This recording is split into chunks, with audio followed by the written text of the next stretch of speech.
Hi, everybody, and welcome to ADA, What You Need to Know. Now, there's a new brochure out from the Lafayette Chamber. It starts off to all business owners, Americans with Disabilities Act, ADA, what you need to know to stay in business. This is a conversation with Jay Lifson, the Executive Director of the Lafayette Chamber of Commerce. Jay, welcome. Hey, good afternoon, Mike. Jay, the American Disabilities Act was passed by Congress in 1990. It's an important law for a lot of citizens, right? That's correct. But now it's become more in the forefront for a few reasons. Let's talk a little bit about that, just anecdotally, what's going on? Sure. Well, the ADA, or the Accessibilities Act, was passed in 1990 by Congress, and this is a civil rights law. And basically what it's saying is that everyone has the right to do business, enter businesses, and have the same ability to do business with you. ADA basically represents a set of rules that allow property owners and business owners to know what their responsibilities are to make that playing field level for everyone that enters their business. So tell me a little bit about the Chamber's role and the importance from the Chamber's point of view of relooking at these ADA laws and rules and regulations. Yeah, Mike, well, there's nothing sudden about this. I mean, the ADA laws have been with us for 30 years.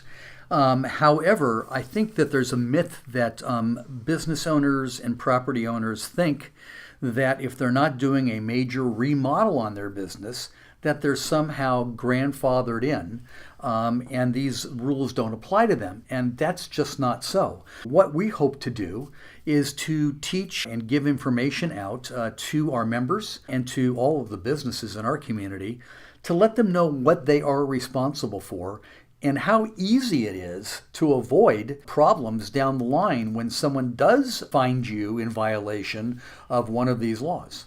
From what I've gotten in our pre-interviews with you, it's really time to put the brakes on for a second, take a look at this, because it can have some pretty serious consequences. What are some of the issues that you think the average small business owner... Yeah, well, I think, first of all, as the Chamber, it's our responsibility to help our local businesses thrive. By keeping your businesses accessible to everyone, that is a step towards success. When we share this information with you, what you're going to see is that there are some things that you can do right away that don't cost a lot of money, they don't have a huge financial impact on the business, but it's the right thing to do to make your business accessible. Now, there are lawsuits, we call these drive-by lawsuits. Didn't 60 Minutes do a story They on that? They have. And there are attorneys that are disabled that come by businesses and they look for very obvious issues that they can easily identify. And the next thing you know, you've been slapped with a lawsuit that's going to cost you a fine. You're going to have to now make the changes that you thought you never were responsible for in the first place. And you'll have to pay the legal fees on both sides. It's very costly for a small business. In some cases, it's been the difference between staying in business or not staying in business. That's an eye-opener. Yes, it is. Okay, so let's talk a little bit about that. Can we go to the dramatic side of this, the impact of this on small businesses? You bet. So talk about the dangers of ignoring this. The first risk is that you're breaking the law. The second risk is that financially this could be an incredible burden on your business, because not only can you get sued once, but each time they come back and inspect you again, they can file another lawsuit. And so this can happen repeatedly over and over again. That adds up very quickly. Okay, Jay, now you put out a very powerful and well-organized brochure here, but there's still a lot to learn for the average business person who's hard at work running their business. Thankfully, there are some very new digital tools that we can really help people with. This is a nice paper brochure, but we've also got some new digital tools that we can help educate people.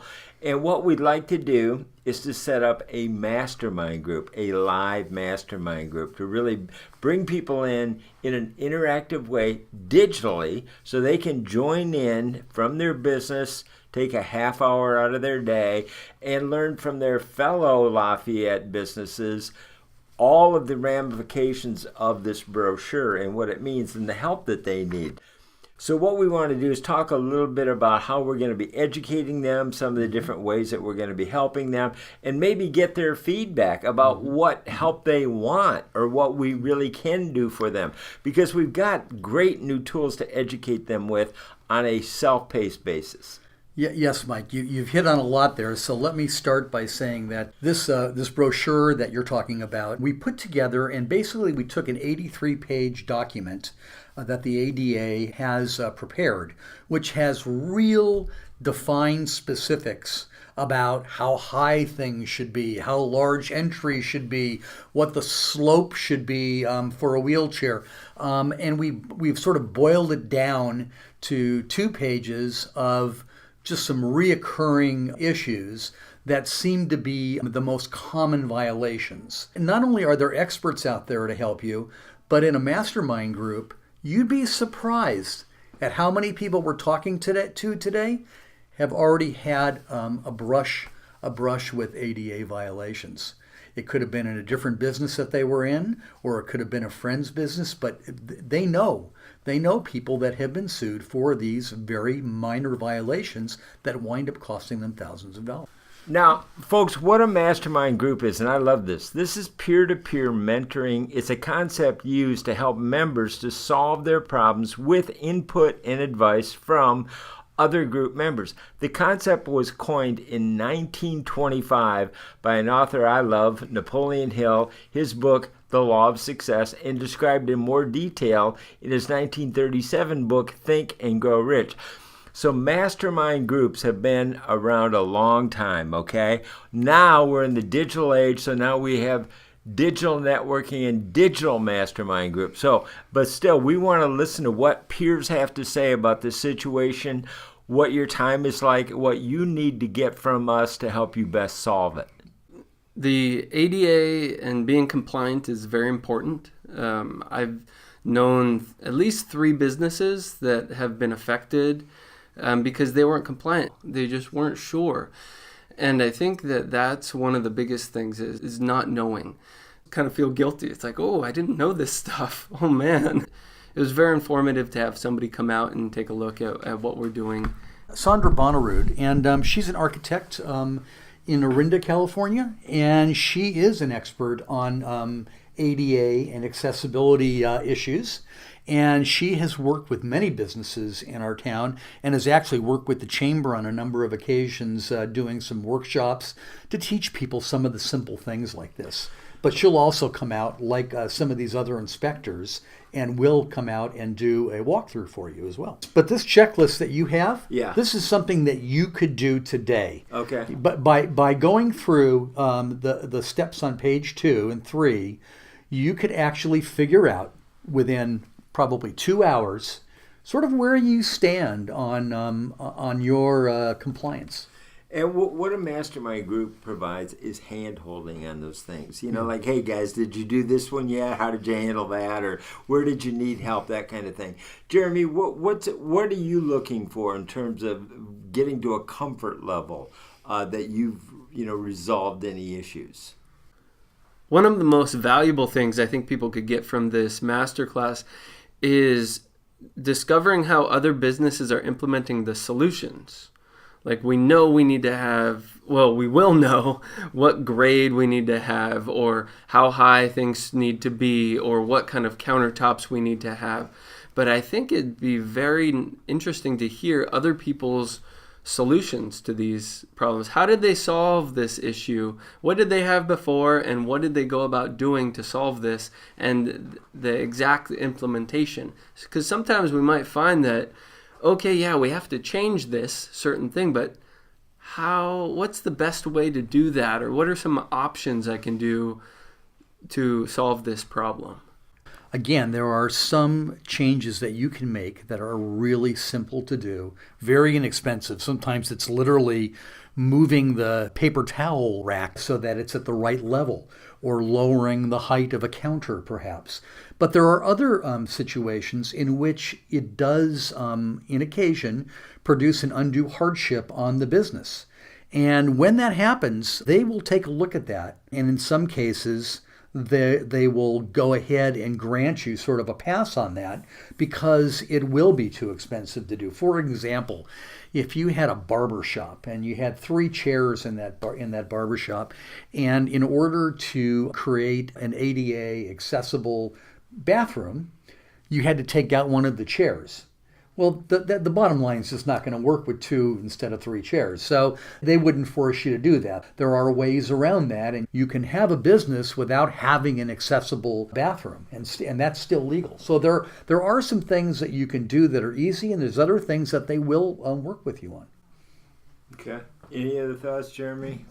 No, I totally agree. Sometimes it's just small. I mean, in our office, it was just 2 small little things that we have to change.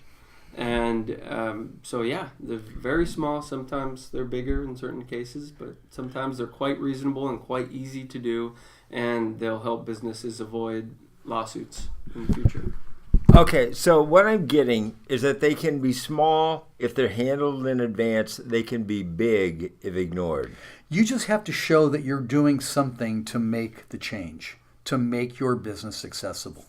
Did you know that even your website has to be accessible? Wow.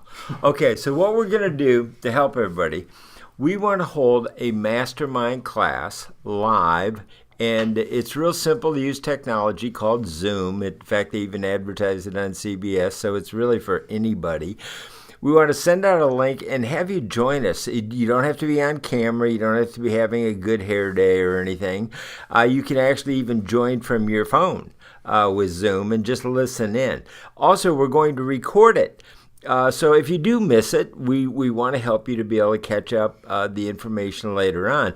But we'd really like you to be able to participate, to give us your questions and what resources you need, and let us tell you who's out there. What would you like to get out of a mastermind group with your peers to find out what other businesses are doing in town? It would be great just to see how they resolve issues. I know it's both the responsibility. If you're renting a place, it's both the responsibility of the tenant and the landlord. Sometimes I think people think that because they're a tenant, they don't have this responsibility, but they do. And so I think just exploring ways that other businesses are making the changes and also seeing how they're doing it. If there's contracting that needs to be done, who are they using for their contractor to make these changes? I think we'd like to know if the members would like an attorney on the call, a designer on the call. What resources would you like to have join this call, and who would you recommend that we have on the next call? So I think those are the 2 most obvious. Someone who is an expert in ADA law, perhaps someone who is a inspector that does that for a living. You might want to have either an engineer or an architect on the call as well. I think those are all good candidates for part of your panel. That's kind of sets up what the mastermind group is going to be about. It's a master class. We want to get your feedback, and it can be a series of ongoing master classes if that's what it takes. But we'd love to get your feedback. This is all being brought to you by Jay Lifson and the Lafayette Chamber of Commerce. And Jay, you've done a lot of homework here in the brochure. Are you getting good feedback from what you've sent out so far? Yeah, this brochure went out with our latest newsletter, and I've never had so many calls back to the office regarding this piece. And what's interesting is, I was telling you earlier, on Friday I got a letter from an attorney asking me for my advice. I'm not an attorney.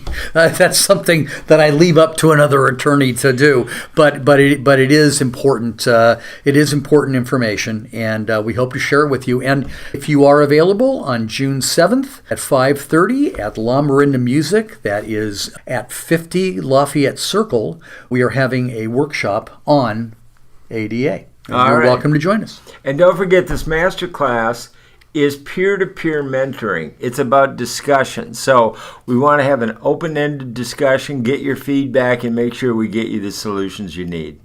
Thanks, Mike.